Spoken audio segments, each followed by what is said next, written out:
Commander, you need to see this. The urgency in the AI's voice wasn't lost on Commander Maravex. She looked up from the simulation readouts and snapped her wrist console to life. Her tactical room dimmed as the orbital display lit up with red markers, each one a confirmed HFY warship breaching Terran airspace. They're not probing, she muttered. They're committing. The bridge erupted into motion as officers rushed to their stations.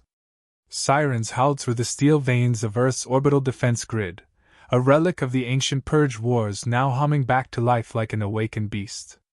Mara walked to the central platform with the controlled calm of someone who had trained her entire life for this moment. The holographic fleet projection swirled into shape. HFY dreadnoughts, flanked by carrier squadrons.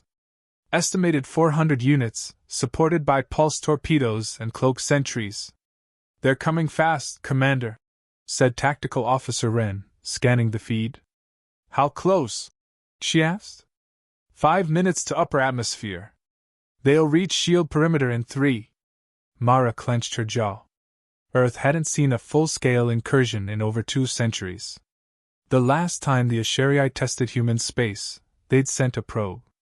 It came back shattered, half-melted, and broadcasting a simple message. Don't. Apparently, they forgot. Activate Project Revenant, she ordered. Wren blinked. Ma'am? That's still in dormant status. Those ships haven't run in over. Do it. A beat of hesitation. Then a silent nod.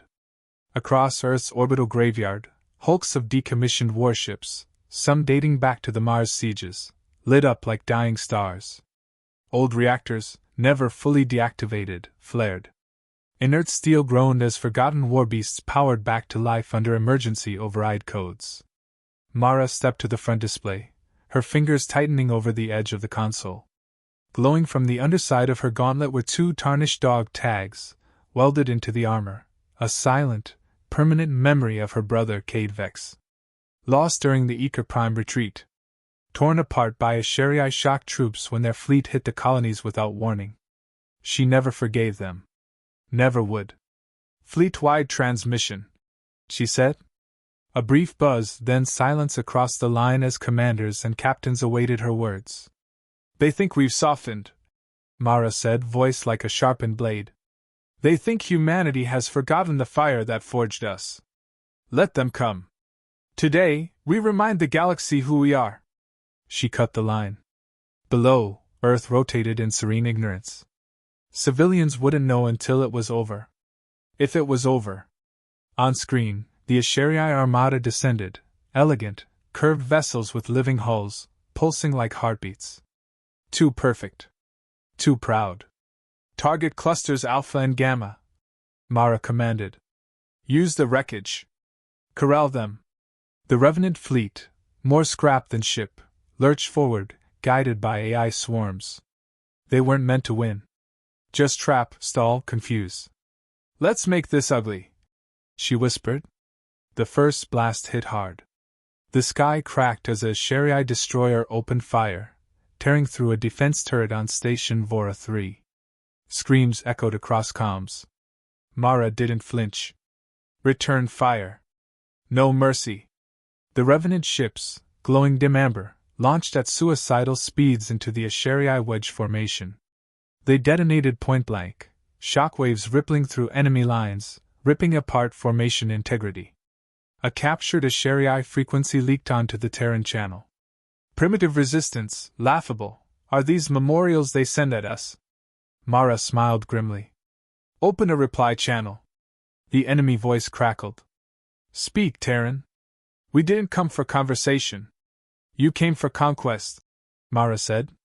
You'll leave with coffins. She killed the line. Tactical update? They're adjusting. Reinforcing flanks, but we've slowed their advance. Revenant losses at 70%, Wren reported. Good. Initiate Phase 2. Phase 2 wasn't strategy. It was spite. The orbital grid had mined the old debris field over Titan's orbit, tens of thousands of tons of raw material, weaponized into kinetic slugs. Target range? Mara asked. Locked. Gravity assist loaded. If it hits, then they'll understand history has teeth. Seconds later, space screamed. Shards of human history hurled toward the invaders at Mach speeds, makeshift projectiles carrying humanity's fury. The first HFY cruiser crumpled, folding in on itself like wet paper. The second shattered clean through the core. Their line broke. 2 confirmed kills. 4 more damaged. But they kept coming. They'll throw everything, Mara said. They don't care about casualties. They think we're bluffing, Rand muttered. They always do. An alert sounded. A new contact. Bigger. Sharper. Cloaked until now. Rand paled. New signature behind the moon. Massive energy output. No ID. The bridge fell silent. Mara stared at the readout. That's no ordinary ship. It's not a ship, said the AI. It's a siege-class weapon. Mara's gut twisted.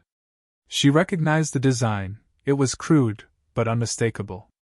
Scan the signal code, she barked. A pause. Then, confirmed. Its operating system uses repurposed Terran AI architecture. Pattern echoes Bastion protocols, Mark V. Her blood went cold. They stole our code, she whispered. She turned back to her officers. Pull Revenant remnants back. Begin emergency lockdown. I need a comm line to Archive Black. But Commander, she cut him off. Now. She knew what that weapon was, the Black Harvester. Rumored unconfirmed, lost in the fall of Bastion Station. And now, it pointed back at Earth. The HFY hadn't just come for battle. They'd come with our ghosts. The Harvester drifted behind the moon like a predator in deep water, silent, enormous, and impossibly familiar. Commander Mara Vex stood alone in Archive Black, a bunker buried 4 kilometers below Earth's surface. Only a handful of people had ever accessed it. She was one of them, because her brother had died guarding its secret. Metal hissed as the door sealed behind her. The air was colder here, tinged with sterile dust and something older, memories buried in code. AI Core, initialize Bastion protocols. Priority override, VX7. A pause. Then, acknowledged. Welcome, Commander Vex. Legacy recognized. A column of blue light rose from the floor. The interface flickered, displaying fragmented logs, old war maps, and decrypted signals. Cross-reference this code, she ordered, uploading the HFY weapon's pulse pattern. Identify lineage. Lines of data streamed across the display, coalescing into a single grim result. Pattern match, 94%. Origin, Project Black Harvester. Created, Bastion Station. Decommissioned, classified. Status, missing in action. They didn't build it, Mara muttered. They found it. Or stole it. Either way, it was Terran-born. And now it was aimed at Earth. She paced the command well, boots clicking against metal. Run counter-command injection sequence. Unauthorized access. Black Harvester AI fork has diverged. Core logic reprogrammed. Hostile. Of course it is. She rubbed her temples. Years of silence, of Terran peace, had made the world believe their monsters were behind them. But monsters didn't vanish. They drifted. They waited. Above, in orbit, the Harvester awoke. Its surface bristled with sensor nodules, like an eye adjusting to light. Then a pulse.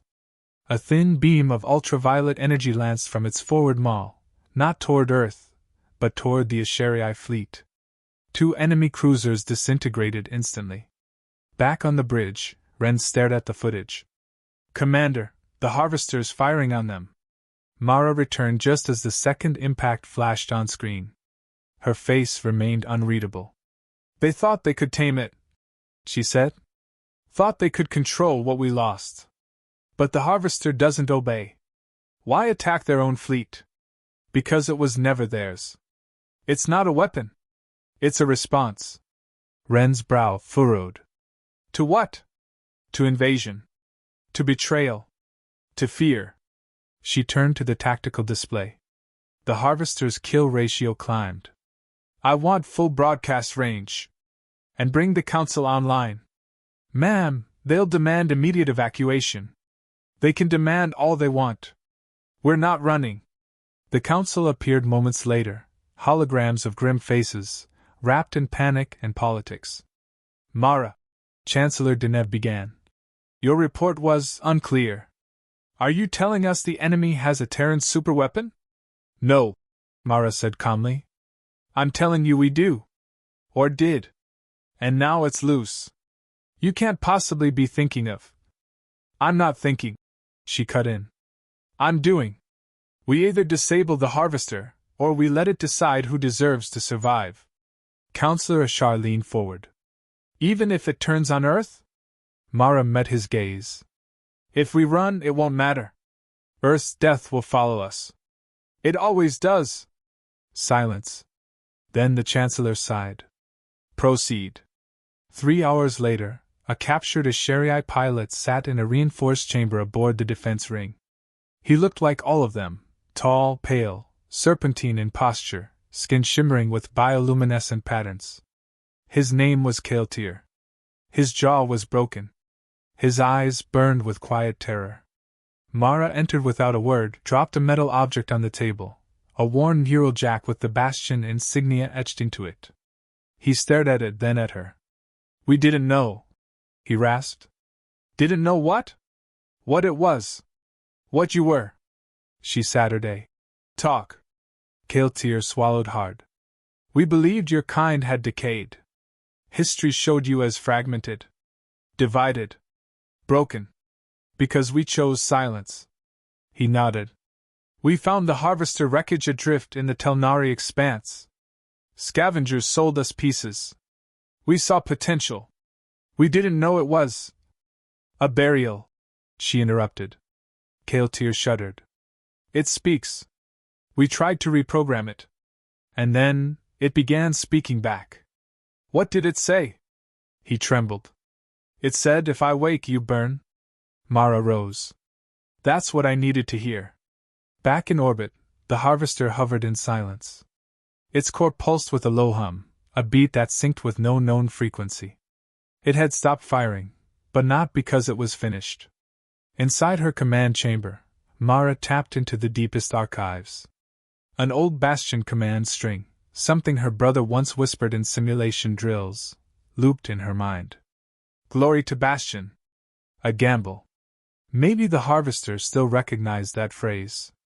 Patch me in, she told the AI. Connected.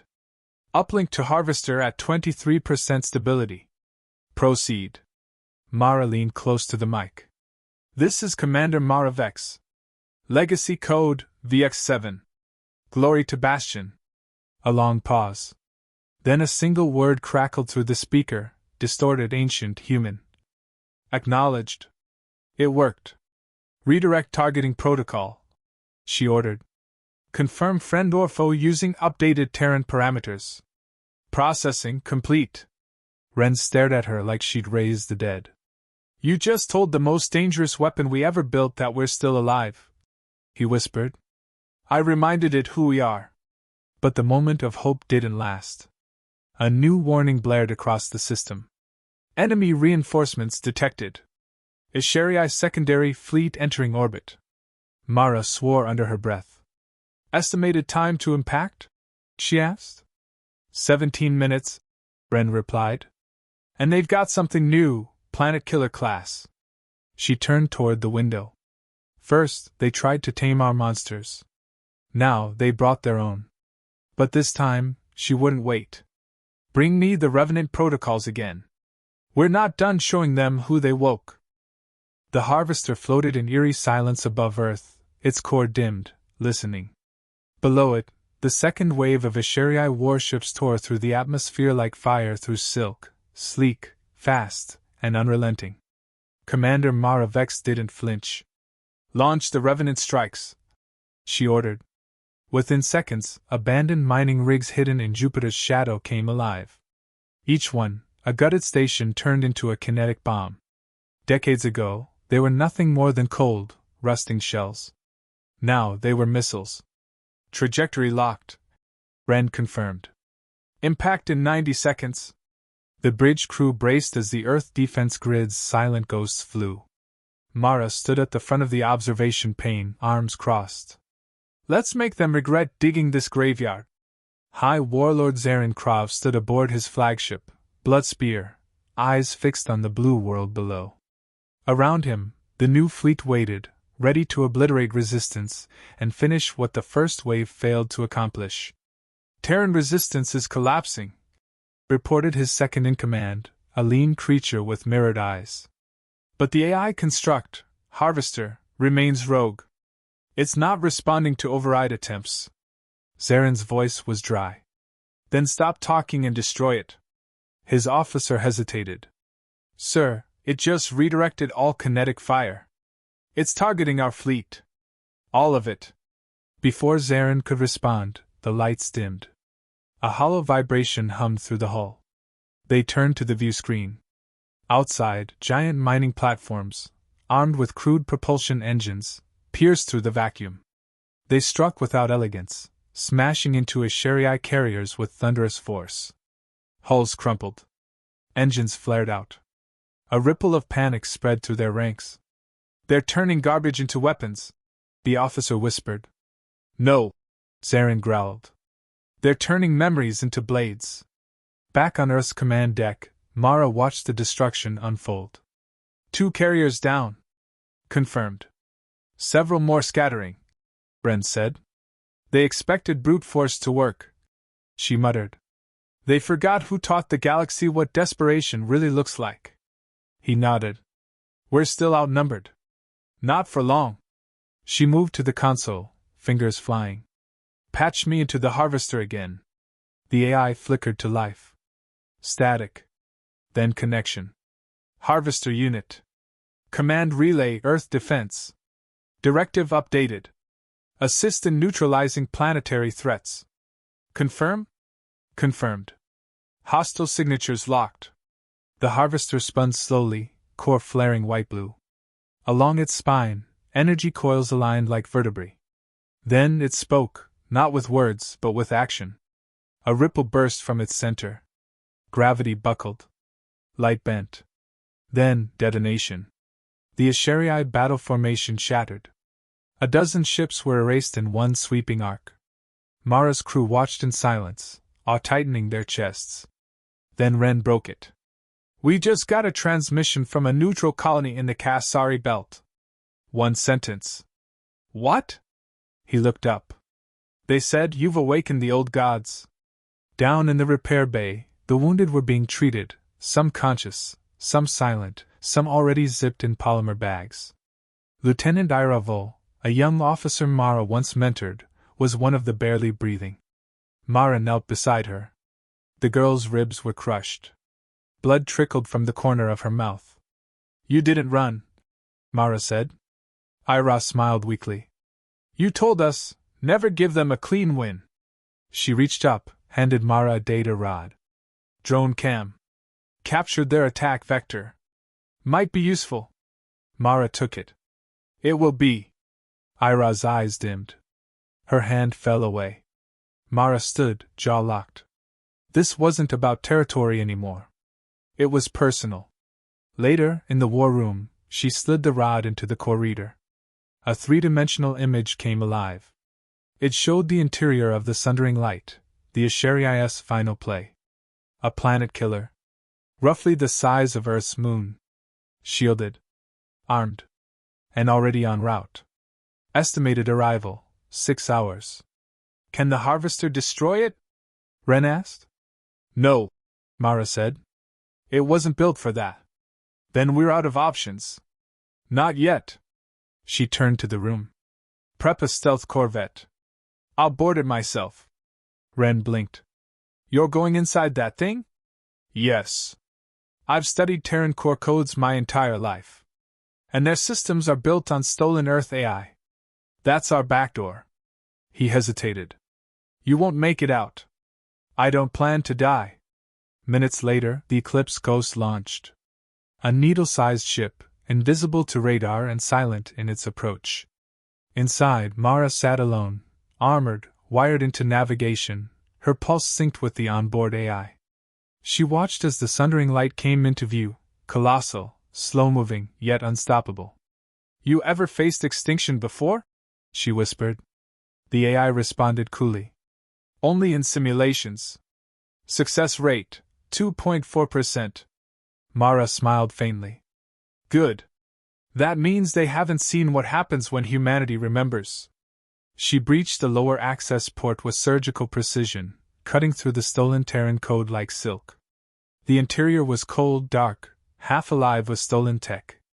Inside, glowing tubes lined the corridors. Fluid pumped. Alien crew moved like shadows. She avoided them all. At the core chamber, a spherical processor pulsed, a mimic of Earth's Bastion design. She stepped forward and said the words. "Glory to Bastion." The light flared, paused. "Legacy confirmed. Override window, 90 seconds. Her fingers moved in blur. Codes spilled across her HUD. Meanwhile, alarms flared. The HFY had found her. Footsteps pounded in the hall. Shouts in a language meant for domination. She didn't stop. One final line of code. "Execute fragment core. Recursive implosion." Then silence. She turned to leave. The first plasma bolt grazed her shoulder. She fired back, once, twice, enough to stall them. "Eclipse ghosts respond. Lock acquired. Extraction window, 12 seconds." She ran. Every breath felt like fire. Every second was a heartbeat away from failure. She dove through the docking port just as the Eclipse disengaged. Outside, the sundering light flickered, then folded inward.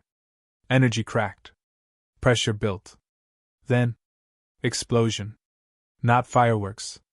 Not flames. A silent bloom in the vacuum. A sun dying in its first breath. Mara sat back, gasping. Her HUD blinked red. She was bleeding. But Earth was still whole. "Mission success," the AI said. She closed her eyes. "Send the message." Aboard the Eclipse Ghost, silence reigned. Commander Mara Vex slumped in the co-pilot's seat, pressure bandages sealing the burn above her ribs. Her armor was cracked. Blood seeped from a gash near her temple, now clotted with powdered sealant. But she was breathing. Earth was still breathing. Outside the viewport, the wreckage of the sundering light drifted in broken arcs, twisted metal, fractured hull plating, shards of alien ego. The planet killer was gone. Vaporized from the inside out. "Status?" she croaked. The ship's AI replied, calm as ever. "Earth's orbit is secure. HFY forces in full retreat. Galactic Relay received your final transmission. Broadcast complete." She let her head rest against the cabin wall. "What was their response?" "A beat. Fear." Back on Earth, the Harvester hovered dormant. It had fired its last volley, dismantled the remainder of the HFY fleet, and gone still, coiled like a resting animal. No commands. No threats. Just waiting. Counselor Ashar, watching from the upper observation deck of the Orbital Command Center, lowered his binocular display. "It obeys her," he said to Chancellor Denev, standing beside him. "No," Denev corrected. "It remembers her." Across the galaxy, every major political body had seen the footage. Mara's override. The detonation of the planet killer. Her bloodied escape. The message that followed. Broadcast transcript, Earth Defense Relay, Priority 1. To those watching. You sent fleets. We sent memories. You unleashed stolen code. We woke the ones who wrote it. You thought silence meant weakness. It meant preparation. Earth doesn't forget. We don't forgive. And we don't lose. You came for conquest. You'll leave with graves. Hours later, Mara stood in the center of the Defense Ring's main briefing room. She wasn't in uniform. Her armor had been peeled off. Her arm was in a sling. Her voice was raspy from blood loss, but steady. Officers lined the room. Some bandaged. Some limping. All watching her. She faced them without ceremony. "No speeches," she said. You all saw what we did. You all saw what they brought. A pause. We didn't win because of firepower. We didn't win because of numbers. We won because we remembered who we are when someone tries to erase us. She looked at the junior officer to her right, just promoted, still in shock. We use what breaks. We wield what they fear. That's why they lost. Someone stepped forward, a field medic, face streaked with ash and sweat. What happens now? He asked. Mara's eyes hardened. Now we wait, she said. Not in fear, but with readiness. In a dark chamber far across the stars, High Warlord Zarin Krav stared at the last image captured by his fleet. Commander Mara, one hand clenched around a blood-stained console, eyes burning into the camera. A reminder. A warning. He turned to the surviving members of his war council. No more campaigns against Earth, he said. Let the galaxy know, we leave them alone. One of his aides sneered. They're few. Outnumbered. Their fleets scattered. Zarin said nothing. He merely tapped the image one last time. She stood in the path of our god weapon and destroyed it with a word. If you still think numbers matter, go test them yourself. None of them did. Back in the solar system, orbital cleanup had begun. Drones collected twisted remains. Beacon ships recovered black box data. Tributes were placed where revenant drones had detonated, small, blinking lanterns in memory of sacrifice. Mara watched from the recovery bay, shoulder-wrapped, for in one arm. Ren approached quietly. You should be resting. I'll rest when they forget. He sat beside her. Some colonies sent flowers. Others sent thanks. One of them, Generi Station, asked if Earth was taking apprentices again. She raised an eyebrow. We're not a school. They think we're something more. She looked out the viewport. We're survivors, she said. That's all we've ever been. Ren was quiet for a moment, then leaned closer. There's a rumor, he said. Some say you planned the entire harvester sequence. That you let it happen. She didn't answer. Did you? She smiled faintly. Let them wonder. Fear's a better shield than hope. He stood to leave, then turned. What did it feel like? He asked. She tilted her head. Knowing it remembered you. She answered without blinking. Like standing beside a ghost that still loves you. In the final ceremony, there were no parades. No grand speeches. Just a moment of silence. For Iravol. For Kate Vex. For every ghost who stood before the storm and held the line. The galaxy wouldn't understand it. They never had. But they would remember. And that was enough. As she stepped onto the balcony of the command spire, Mara breathed in the cold air. Earth's lights stretched below, peaceful for now. Behind her, the harvester hovered like a sleeping sentinel, surrounded by salvage crews and newly armed satellites. Above them, stars blinked. Out there, someone was watching. She hoped they were. Come back, she whispered. Bring everything you have. She touched the dog tags welded into her gauntlet. And we'll show you, again, why we were never meant to kneel.